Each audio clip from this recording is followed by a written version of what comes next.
Hello नमस्कार good evening मेरे प्यारे शेर शेरनियों। तो स्वागत है एक बार फिर से सभी शेर शेरनियों का UP Bihar MP Rajasthan board के क्लास 12th की भौतिक विज्ञान के लेक्चर नंबर 5 में फर्स्ट चैप्टर पढ़ रहे हैं बहुत आवेश तथा क्षेत्र।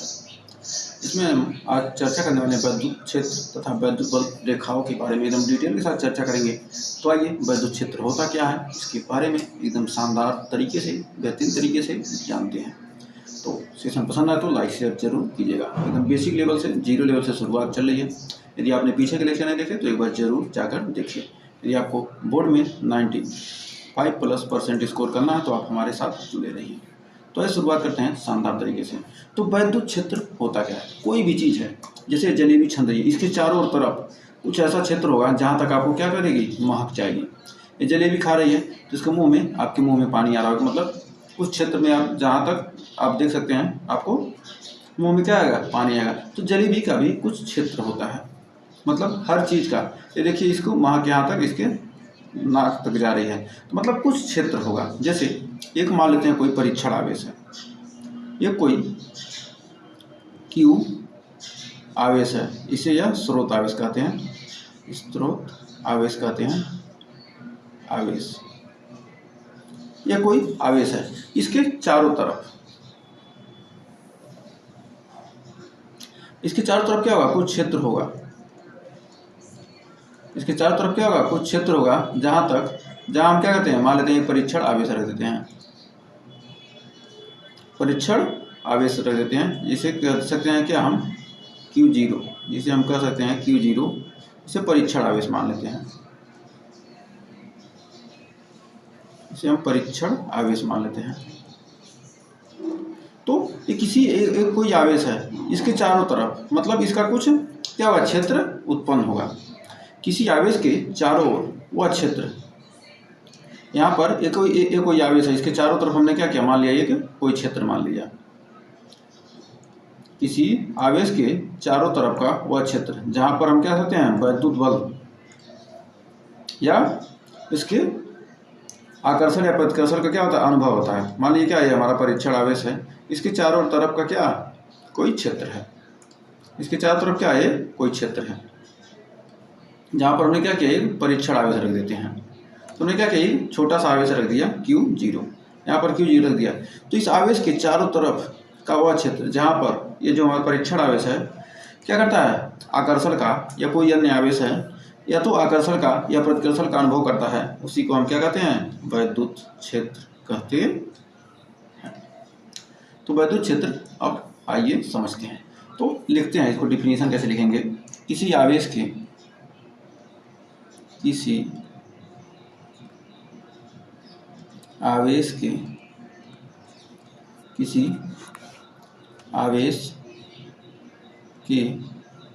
चारों ओर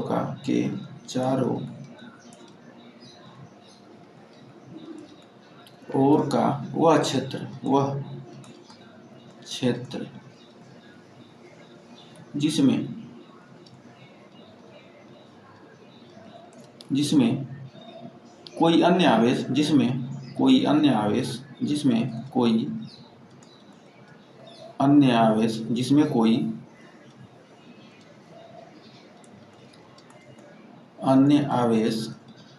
जिसमें कोई अन्य आवेश, आकर्षण या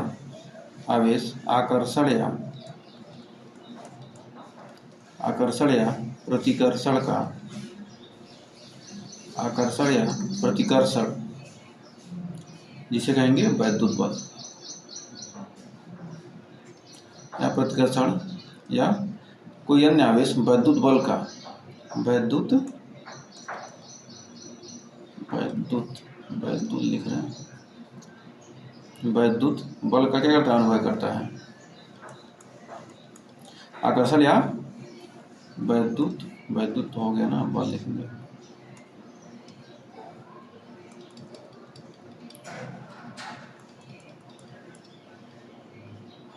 वैद्युत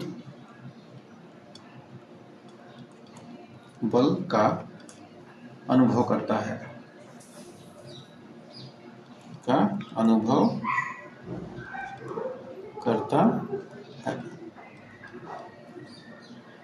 क्या कहलाता है? वैद्युत क्षेत्र कहलाता है। वैद्युत क्षेत्र कहलाता है। वैद्युत क्षेत्र कहलाता है। मतलब आप घर में देखते हैं बनता है कुछ, तो आपको महक पहुंच जाती है आपके नाकों तक। तो मतलब क्या होता है? वो उसका क्षेत्र होता है कि जहाँ तक क्या हो सकती है, आपकी महक पहुंच सकती है। कोई चीज़ बन रहा है कि अच्छा बन रहा है, कोई अच्छा पकवान बन रहा है, तो हम लिख सकते हैं। जैसे हमने क्या किया, मान लिया यहाँ पर क्या है, हमारा कोई प्लस क्यू आवेश है, प्लस क्यू आवेश रखा है, प्लस क्यू आवेश रखा है। तो इससे कुछ दूरी पर हम क्या कहते हैं, एक परीक्षण आवेश रख देते हैं। हमने क्या किया, एक परीक्षण आवेश रख दिया। यहाँ पर क्या है हमारा प्लस Q0। तो क्या करेगा, इसे क्या करेगा, यहाँ पर इससे और इतने कुछ दूरी पर क्या Q0 हमने क्या किया, आवेश रख दिया। यहाँ पर हमने क्या किया, Q0 आवेश रख दिया। तो यह क्या कर रहा है, यहाँ पर कौन सा बल लगेगा, दोनों समान आवेश क्या होगा, प्रतिकर्षण बल लगेगा। और हमने क्या किया, एक माइनस Q आवेश ले लिया। और इससे कुछ दूरी पर हमने क्या किया, एक परीक्षण आवेश रख दिया। माइनस का रखेंगे नहीं, यहाँ पर प्लस का रख दिया। तब ये तो प्लस माइनस क्या करेंगे, एक दूसरे को आकर्षित करेंगे। तो यहाँ पर क्या होगा, आकर्षण बल लगेगा। तो मतलब क्या करते हैं, या तो किसी आवेश के चारों ओर, मतलब ये कोई आवेश है, इसके चारों ओर ऐसे इसको घुमाएंगे तो क्या होगा, इसको ऐसे घुमाएंगे तो इसके चारों ओर घूमेगा। इसके चारों ओर का वह क्षेत्र जहाँ पर या तो क्या हो रहा है, आकर्षण का बल लग रहा है, या तो यहाँ पर आकर्षण का बल लग रहा है, या तो यहाँ पर प्रतिकर्षण का बल अनुभव करता है। और क्या करता है, वैद्युत क्षेत्र कहलाता है।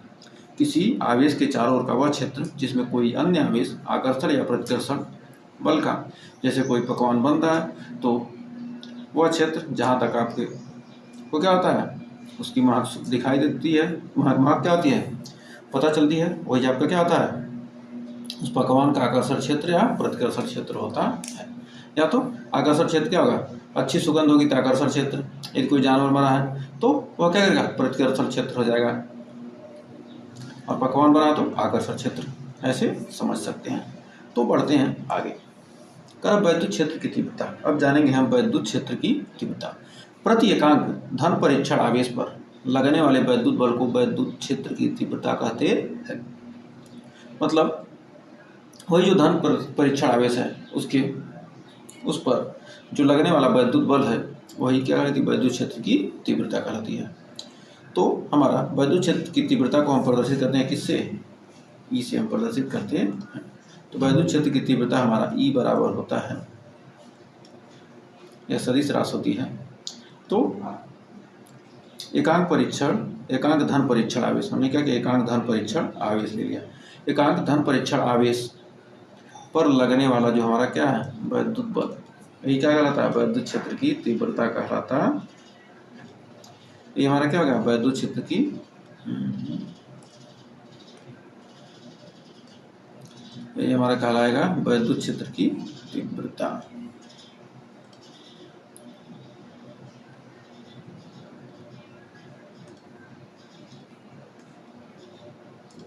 ये हमारा क्या कहलाएगा, वैद्युत क्षेत्र की तीव्रता। लिख सकते हैं प्रति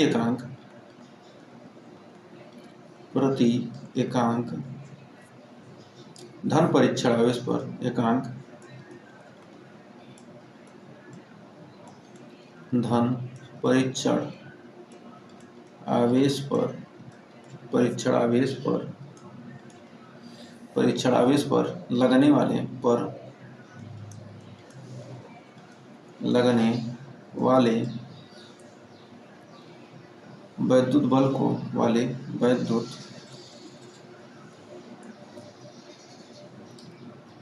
वैद्युत बल को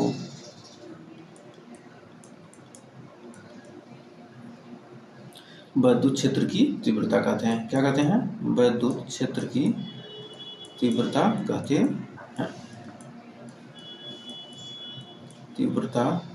हैं।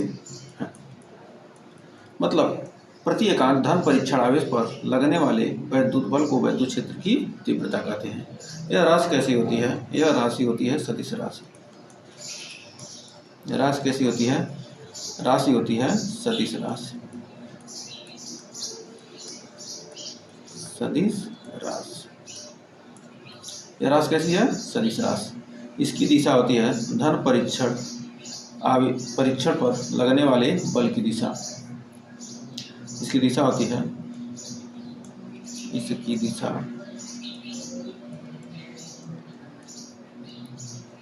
धन परीक्षण आवेश पर परीक्षण आवेश पर परीक्षण आवेश पर लगने वाले बल की दिशा। इसकी दिशा धन परीक्षण आवेश पर लगने वाले बल की दिशा होती है।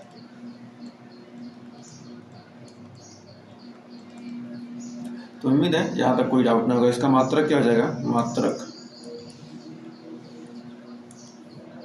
इसका मात्रक आप जान ही सकते हैं।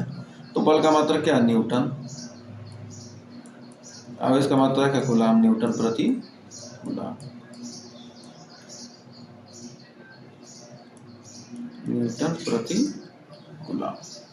और इसकी बीमा लिख सकते हैं, बीमा। बल का बीमा होगा mLT - 2 और कूलाम का बीमा 80। अब इसकी बीमा क्या होती है? 80 होती है ना। तो हमारा यहाँ से निकल के आ जाएगा mLT⁻³ इंटू A। ये ऊपर जाएगा, क्या जाएगा? माइनस जाएगा A इनवर्स।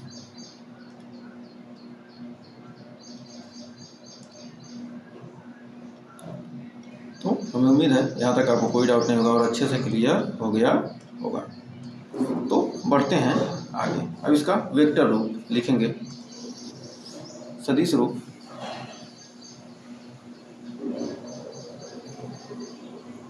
सबसे पहले हम इसको जानते हैं, विद्युत आवेश के कारण उत्पन्न वैद्युत क्षेत्र की तीव्रता। कोई वैद्युत आवेश है, उसके कारण उत्पन्न वैद्युत क्षेत्र की तीव्रता सबसे पहले निकालेंगे। तो वैद्युत क्षेत्र की तीव्रता निकालने के लिए कैसे निकालेंगे, तो आइए जानते हैं। सबसे पहले हम क्या करते हैं? हम आवेश ले लेते हैं।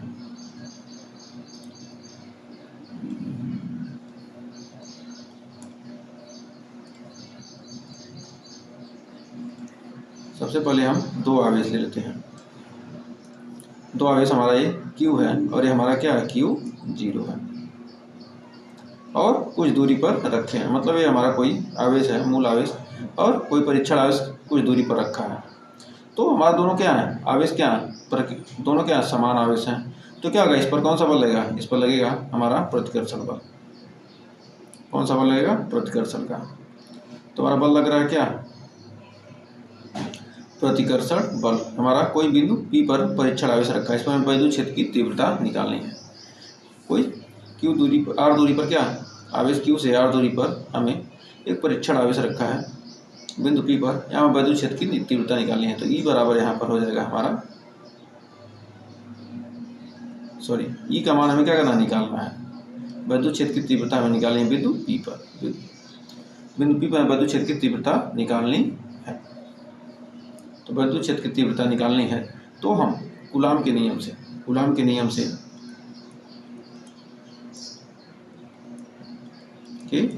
हम F का मान पहले निकालेंगे। नियम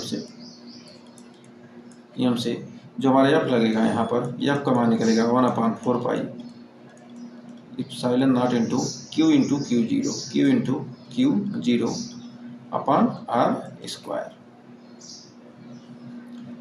अब हम जानते हैं जो हमारा E बराबर होता है, E बराबर क्या होता है? हमारा F/Q0। तो वैद्युत क्षेत्र की तीव्रता, वैद्युत क्षेत्र की E बराबर हमारा होता है क्या? F/Q0।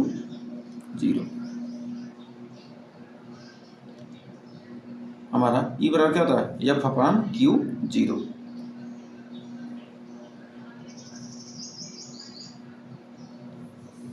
या तो हम यहाँ से इसको ऐसे लिख सकते हैं, यहाँ से सीधा ऐसे लिखिए।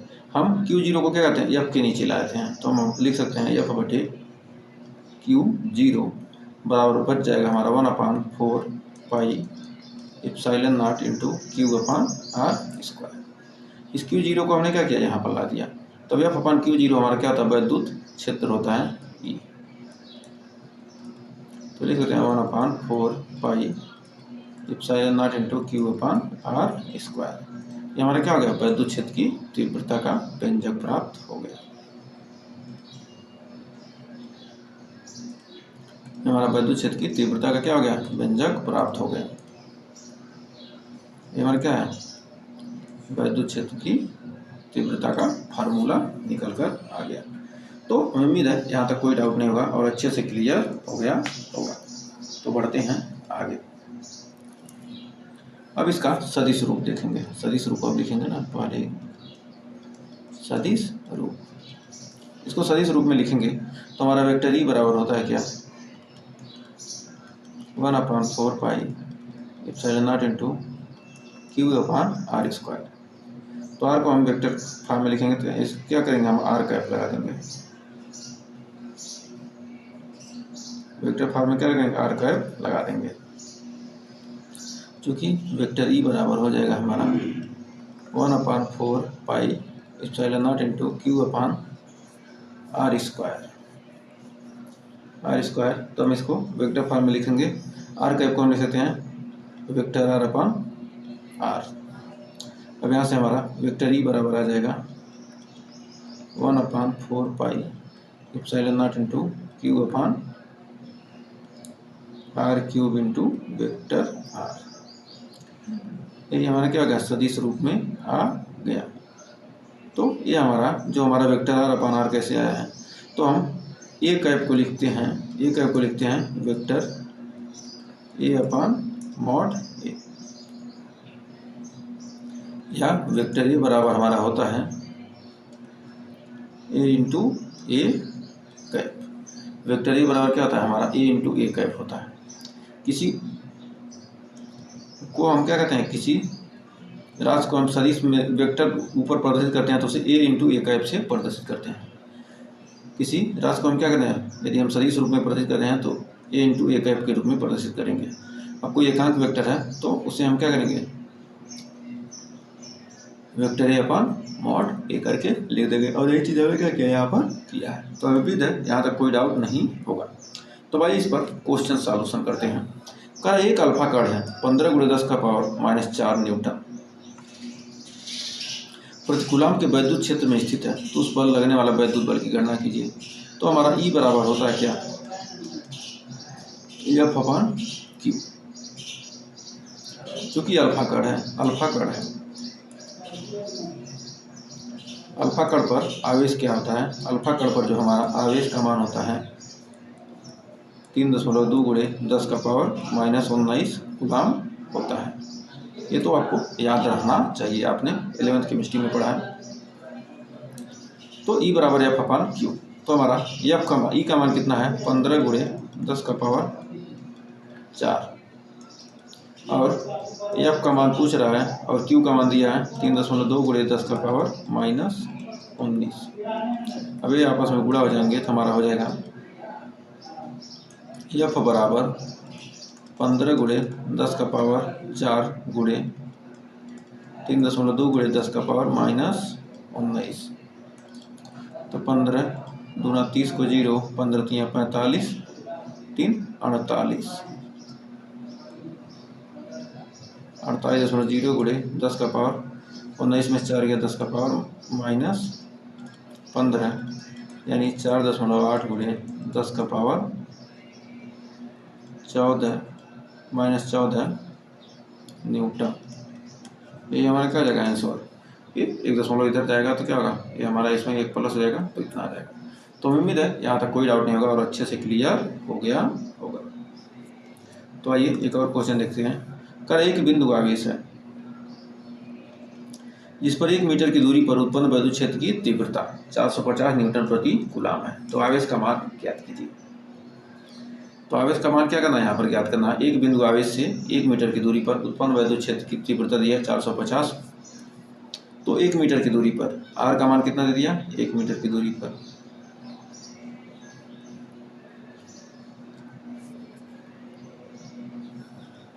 फिर कह रहा है कितना, तीव्रता इतना न्यूटन प्रति कूलम है, तीव्रता दे दिया। यहाँ पर कोई क्यू आवेश है,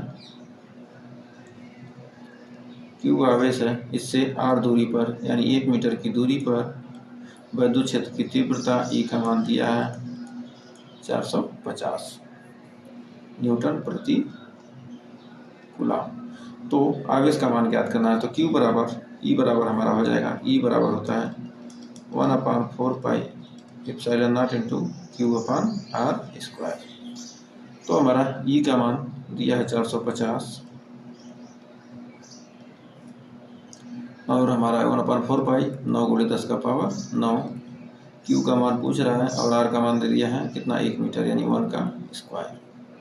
तो यहाँ से 9 बचे यानी 50 बार में कट जाएगा और 10 का पावर 9 प्लस है, इधर जाएगा माइनस हो जाएगा, क्या है निकल के आएगा 9 × 9 कितना, क्यू बराबर 50 × 10 का पावर -9 यानी 5 × 10 का पावर -8 कूलम है। ये 10 का पावर 9 क्या होगा, यहाँ नीचे आ जाएगा, यहाँ पर क्या हो जाएगा, यहाँ नीचे आ जाएगा 10 का पावर 9 और ऊपर जाएगा तो माइनस हो जाएगा। तो यही किया गया है। तो उम्मीद है यहाँ तक कोई डाउट नहीं होगा। अब जानते हैं वैद्युत बल रेखाएं। तो इलेक्ट्रिक लाइन्स ऑफ फोर्स होती क्या है, तो वैद्युत बल रेखाएं क्या होती हैं। तो वैद्युत बल रेखाएं वे काल्पनिक रेखाएं हैं जो वैद्युत क्षेत्र को प्रदर्शित करती हैं। तो हम जानते हैं वैद्युत बल रेखाएं, लिख सकते हैं वैद्युत बल रेखाएं वे रेखाएं होती हैं, वे काल्पनिक रेखाएं होती हैं, काल्पनिक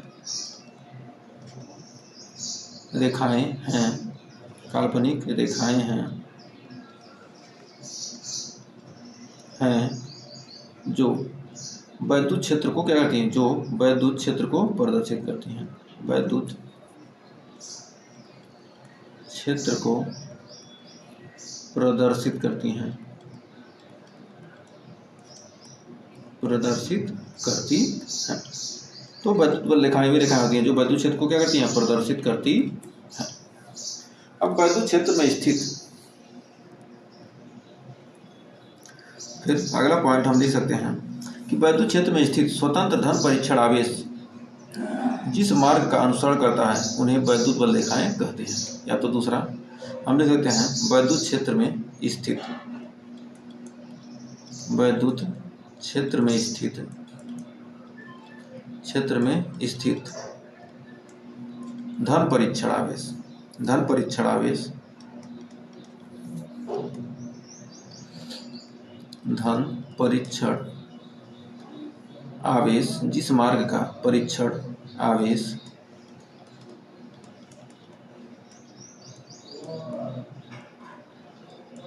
धन परीक्षण आवेश जिस मार्ग का अनुसरण करता है, जिस मार्ग का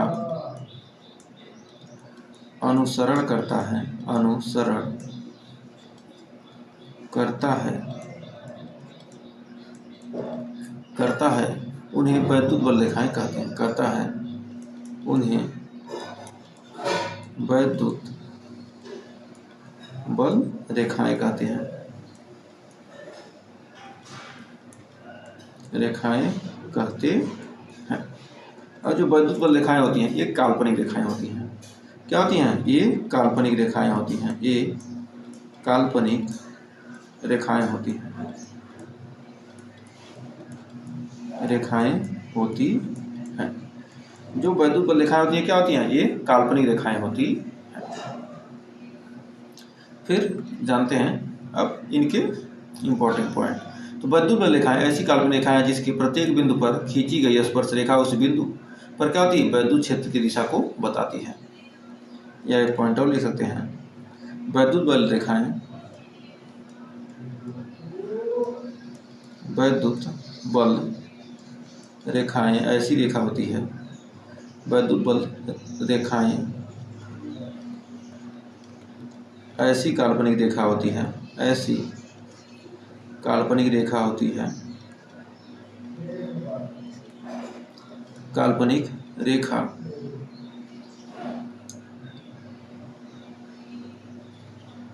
रेखाएं वैद्युत बल रेखाएं ऐसी काल्पनिक रेखाएं होती हैं, ऐसी काल्पनिक रेखाएं होती हैं जिसके प्रत्येक बिंदु पर, जिसके प्रत्येक बिंदु पर खींची गई स्पर्श रेखा, खींची गई स्पर्श रेखा, खींची गई स्पर्श रेखा उस बिंदु पर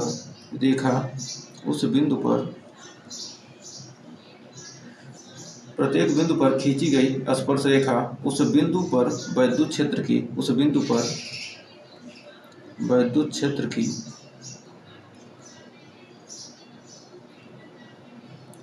क्षेत्र की दिशा को प्रदर्शित करती है, क्षेत्र की दिशा को प्रदर्शित, दिशा को क्या करती है, प्रदर्शित करती है या दिशा को बताती है, दिशा को क्या करती है, बताती है, बताती है। तो हमने क्या किया, एक वैद्युत बल रेखा है, इस पर हम क्या करते हैं, किसी बिंदु पर हम वैद्युत क्षेत्र की तीव्रता निकालना चाहते हैं, हम इसी बिंदु पर हम वैद्युत क्षेत्र की तीव्रता निकालना चाहते हैं, इस बिंदु पर ये क्या करेगा, वैद्युत क्षेत्र की दिशा को बताएगा, या यहाँ पर हम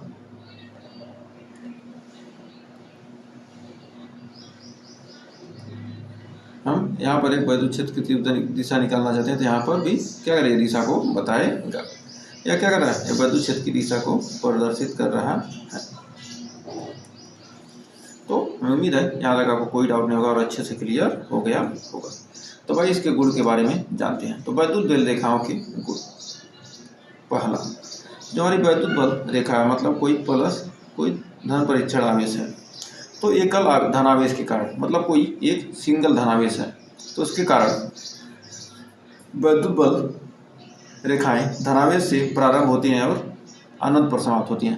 तो क्या होती हैं, वैद्युत बल रेखाएं हमेशा धनावेश से निकलती हैं, वैद्युत बल रेखाएं क्या होती हैं, हमेशा धनावेश से प्रारंभ होकर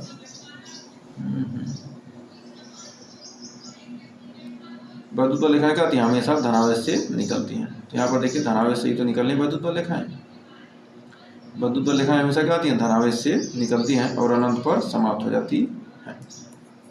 तो लिख सकते हैं एकल आवेश के कारण, एकल आवेश, एकल धनावेश, एकल धनावेश,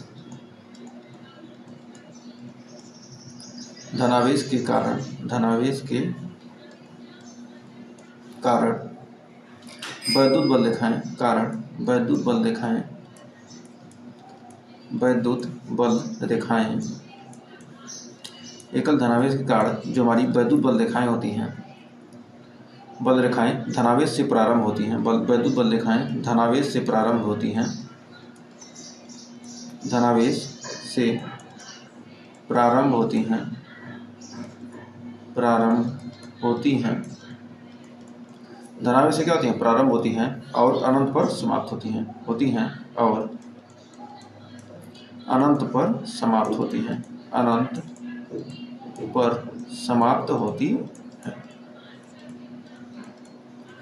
धनावेश से प्रारंभ होती हैं, क्या होती हैं, अनंत पर समाप्त होती हैं।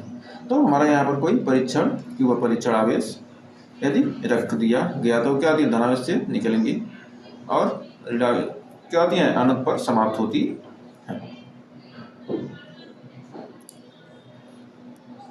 अब आइए जानते हैं यहाँ पर क्या है, कोई धन परीक्षण आवेश क्या होगा, एक दूसरे को क्या करेंगे, प्रतिकर्षित करती है, मतलब धन परीक्षण आवेश क्या करेगा, प्रतिकर्षित करेगा। यहाँ पर धन परीक्षण आवेश रख दिया तो क्या करेगा, इसे प्रतिकर्षित करेगा।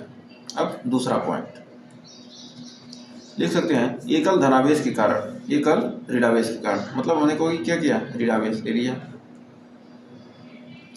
जो जब एकल ऋणावेश है तो एकल ऋणावेश के कारण क्या आती हैं, वैद्युत बल रेखाएं क्या आती हैं, अनंत से निकलती हैं और क्या आती हैं,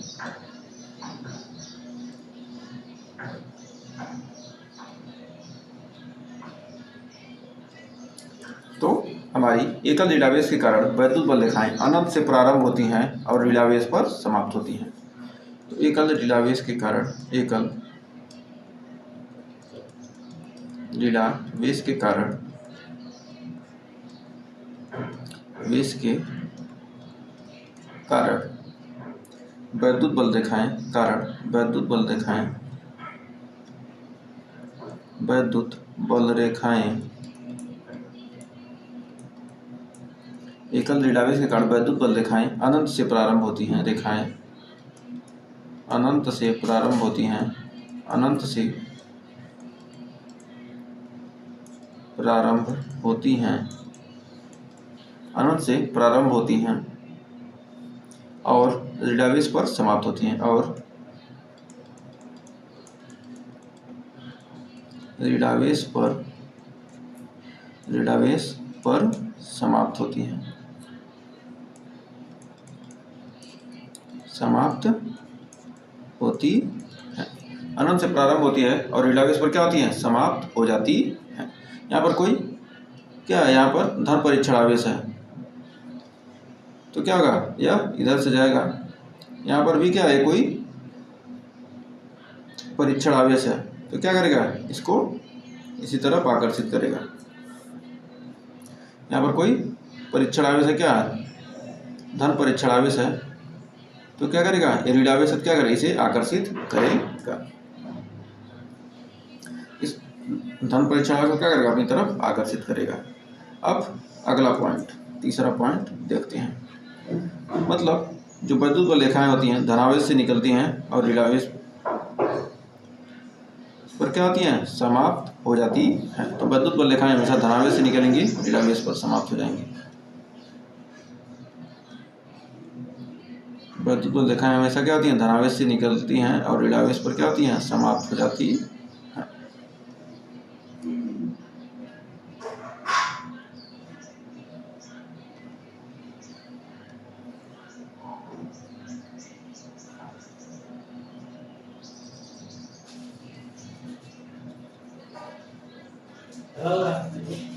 वैद्युत बल रेखाएं क्या होती हैं, हमेशा धनावेश से प्रारंभ होती हैं और ऋणावेश पर समाप्त हो जाती हैं। तो वैद्युत बल रेखाएं, वैद्युत बल रेखाएं क्या होती हैं, धनावेश से प्रारंभ होती हैं, रेखाएं धनावेश से प्रारंभ होती हैं, धनावेश से प्रारंभ होती हैं, धनावेश से प्रारंभ होती हैं। जो वैद्युत बल रेखाएं क्या होती हैं, धनावेश से प्रारंभ होती हैं और ऋणावेश पर समाप्त होती हैं। प्रारंभ होती हैं और क्या होती हैं, ऋणावेश पर, और ऋणावेश पर समाप्त होती हैं, ऋणावेश पर समाप्त होती हैं,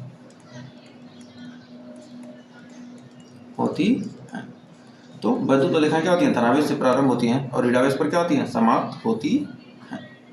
फिर अगला पॉइंट हमारा क्या कर रहा है कि वैद्युत बल रेखाएं क्या आती हैं, बंद वक्र नहीं बनाती हैं। क्या होगी, बंद वक्र नहीं, धनावेश से निकल रही ऋणावेश पे समाप्त हो जा रही हैं तो ये क्या करती हैं, बंद वक्र नहीं बनाती हैं। तो लिख सकते हैं वैद्युत बल रेखाएं बंद वक्र नहीं बनाती। वैद्युत बल रेखाएं, वैद्युत बल रेखाएं बंद वक्र नहीं बनाती, बंद वक्र नहीं बनाती। वैद्युत बल रेखाएं क्या होती हैं, बंद वक्र नहीं बनाती है। तो हमें उम्मीद है यहाँ तक कोई डाउट नहीं होगा। फिर बढ़ते हैं अगले पॉइंट की तरफ। पांचवा पॉइंट हमारा क्या रहा, दो वैद्युत बल रेखाएं कभी भी एक दूसरे को प्रतिच्छेद नहीं करती। जैसे हमने क्या किया, यहाँ पर देख रहे हैं एक वैद्युत बल रेखा ए है और दूसरी वैद्युत बल रेखा ए है। यदि हम इसी बिंदु पर हम क्या करते हैं, इसके लिए स्पर्श रेखा खींचेंगे,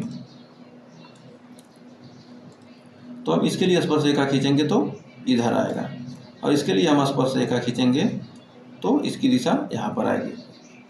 तो हमारा E1 यहाँ पर E1 आ रहा है और E2।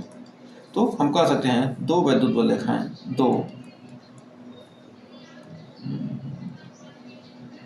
दो वैद्युत बल रेखाएं कभी भी एक दूसरे को प्रतिच्छेद नहीं करती।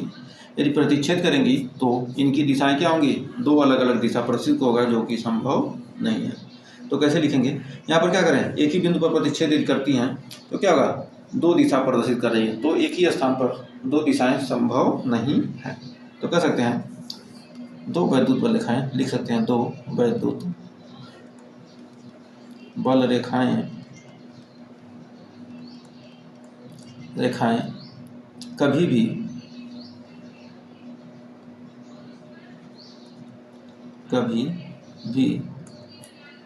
एक दूसरे को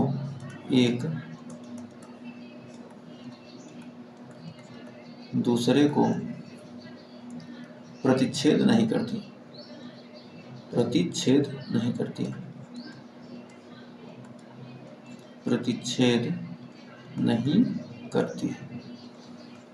कभी एक दूसरे को क्या करती हैं, प्रतिच्छेद नहीं करती है। ये ऐसा होता है तो यदि ऐसा होता है तो उनके कटान बिंदु पर यदि ऐसा होता है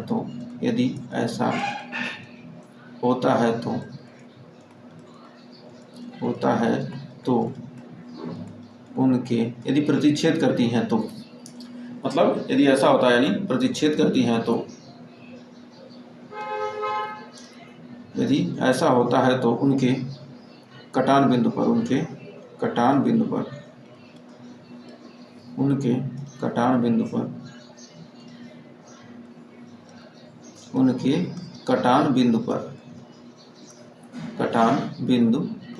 यदि ऐसा होता है तो उनके कटान बिंदु पर खींची गई स्पर्श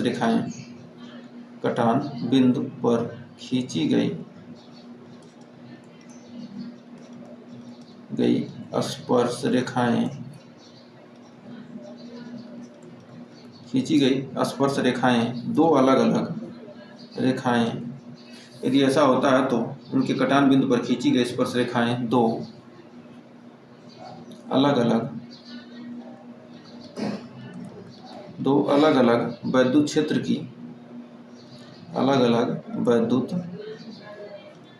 क्षेत्र की दिशा को प्रदर्शित करेगी।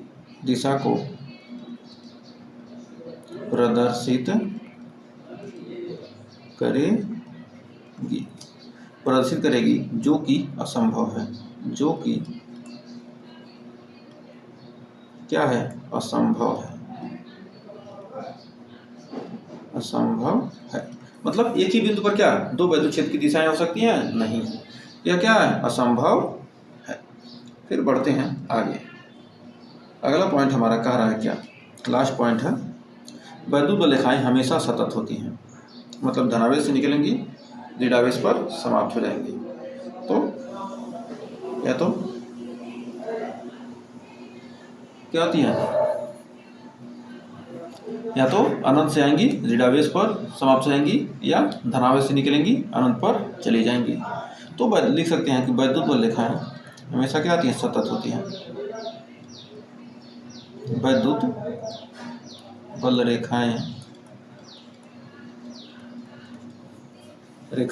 हमेशा सतत होती हैं।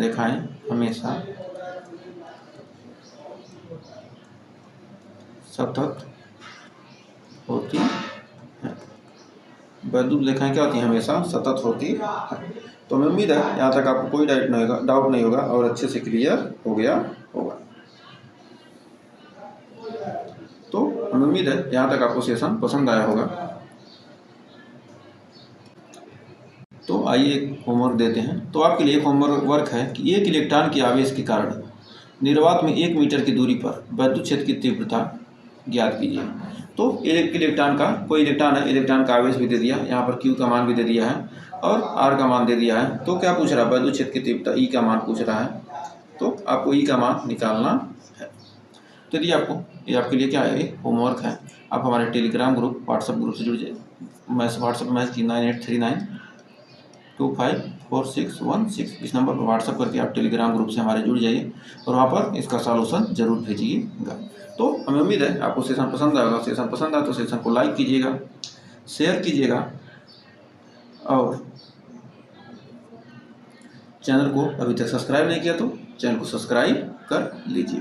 तो आज के लिए बस इतना ही, मिलेंगे नेक्स्ट वीडियो में कुछ और टॉपिक के साथ, कुछ और क्वेश्चन के साथ। तब तक के लिए टेक केयर, बाय बाय।